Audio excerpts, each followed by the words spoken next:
എൻ്റെ എല്ലാ പ്രിയപ്പെട്ട കൂട്ടുകാർക്കും നമസ്കാരം. ഇന്ന് വളരെ ഈസിയായി വളരെ ടേസ്റ്റിയായി ഒരു കപ്പ ബിരിയാണി എങ്ങനെ കുക്ക് ചെയ്യുന്നത് നോക്കാം.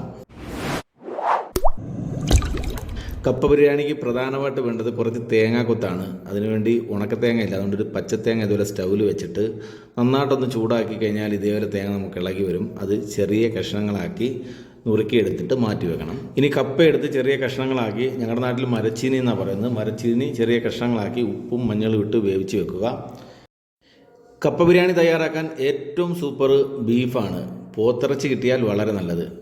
ഇത് രാവിലെ ഞാൻ പോത്തിറച്ചി കറി വെച്ചതിൻ്റെ ബാലൻസ് എടുത്തിട്ടാണ് ഈ കപ്പ ബിരിയാണി ചെയ്യുന്നത്. അതിനുവേണ്ടി പ്രത്യേകിച്ച് നമ്മൾ ബീഫൊന്നും വാങ്ങിക്കണ്ട. രാവിലെ കറി വെക്കുന്നതിൻ്റെ ബാലൻസ് ഉണ്ടെങ്കിൽ അതിനകത്ത് നമുക്ക് വളരെ എളുപ്പത്തിൽ നമുക്ക് ഈ കപ്പ ബിരിയാണി തയ്യാറാക്കാം. ഇനി കപ്പ ബിരിയാണിക്ക് വേണ്ടി ബീഫ് വാങ്ങിക്കുന്നെങ്കിൽ കുറേ എല്ലോട് കൂടിയുള്ള കുറേ പീസുകൾ വാങ്ങിച്ചാൽ വളരെ ടേസ്റ്റാണ് കപ്പ ബിരിയാണിക്ക്. ഇതിനായി ഒരു 3 സവാളയും 2 തക്കാളിയുമാണ് നമുക്ക് വേണ്ടത്. 3 സവാള ചെറുതായി അരിഞ്ഞത്, സ്ക്വയർ കട്ട് ചെയ്യുന്നതാണ് നല്ലത്. തക്കാളിയും അതുപോലെ തന്നെ ചെയ്യുക. പിന്നെ 3 പച്ചമുളകും ചെറുതായി അരിഞ്ഞത്, പിന്നെ കുറച്ച് ഇഞ്ചിയും വെളുത്തുള്ളി ചതച്ചത് നമുക്ക് ചേർക്കാം. നമ്മൾ കപ്പ വേവിച്ച് ഊറ്റി വെക്കുക. ഇനി നമുക്ക് ബിരിയാണി തയ്യാറാക്കാം. ഒരു പാൻ എടുത്ത് 4 സ്പൂൺ വെളിച്ചെണ്ണ ഒഴിച്ച് 1 സ്പൂൺ കടുകിട്ട് പൊട്ടിയതിന് ശേഷം 4 വറ്റൽമുളകും കുറച്ച് കറിവേപ്പിലയും, അതിനുശേഷം നമ്മൾ തയ്യാറാക്കി വെച്ചിരിക്കുന്ന തേങ്ങാക്കൊത്തെടുത്തിട്ട്, തേങ്ങാക്കൊത്ത് ഒഴിവാക്കരുത്, അതാണ് ഈ കപ്പ ബിരിയാണിയുടെ ഏറ്റവും ടേസ്റ്റ്. അതൊരു ഗോൾഡൻ ബ്രൗൺ ആവുന്ന വരെ നന്നായിട്ട് വഴറ്റിയെടുക്കുക.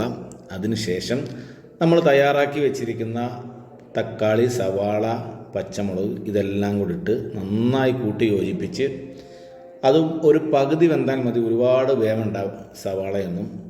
അതിലേക്കൊരു ചെറിയ കഷ്ണം ഇഞ്ചി ചതച്ചതും 5-6 വെളുത്തുള്ളി ചതച്ചതും ചേർത്താൽ നന്നായിരിക്കും. ആവശ്യത്തിന് ഉപ്പും ചേർത്ത് നന്നായി കൂട്ടി യോജിപ്പിച്ച് ചെറിയ തീയിൽ വേവിച്ച്, ഇതിലേക്ക് നേരത്തെ നമ്മൾ ഉപ്പും മഞ്ഞളും ഇട്ട് വേവിച്ച് വെച്ചിരിക്കുന്ന കപ്പ എടുത്ത് ചേർക്കുക.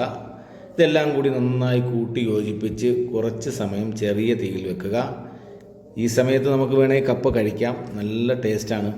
പക്ഷെ നമ്മളിപ്പോൾ എടുക്കുന്നില്ല. ആ പോത്തിറച്ചിയുടെ കറിയും കൂടെ ചേർത്ത് കപ്പ ബിരിയാണിയാക്കി കഴിക്കുമ്പോൾ കിട്ടുന്നൊരു സുഖം നമ്മളിപ്പോൾ കഴിച്ചാൽ കിട്ടത്തില്ല. അതുകൊണ്ട് ആ ബീഫ് കറിയും കൂടി എടുത്ത് നന്നായി കൂട്ടി യോജിപ്പിച്ച് ചെറിയ തീയിലൊരു 10-15 മിനിറ്റ് അടച്ച് വെച്ചാൽ ആ ബീഫിൻ്റെ കംപ്ലീറ്റ് സത്തും മണവും രുചിയും എല്ലാം ഈ കപ്പയ്ക്കകത്ത് പിടിച്ച് ഒരു പ്രത്യേക ടേസ്റ്റാണ്. വളരെ സിമ്പിളായി വളരെ ഈസിയായി നിങ്ങൾക്കിത് ചെയ്യാം. ഉച്ചയ്ക്ക് വേറെ ചോറ് ഒന്നും വേണ്ട, ഇത് മാത്രം സെർവ് ചെയ്യുന്നതിന് മുമ്പ് കുറച്ച് പച്ച വെളിച്ചെണ്ണയും കുറച്ച് കറിവേപ്പിലയും കൂടെ ഇട്ട് സെർവ് ചെയ്യാം. നിങ്ങളൊന്ന് ചെയ്ത് നോക്ക്, സൂപ്പറായിരിക്കും.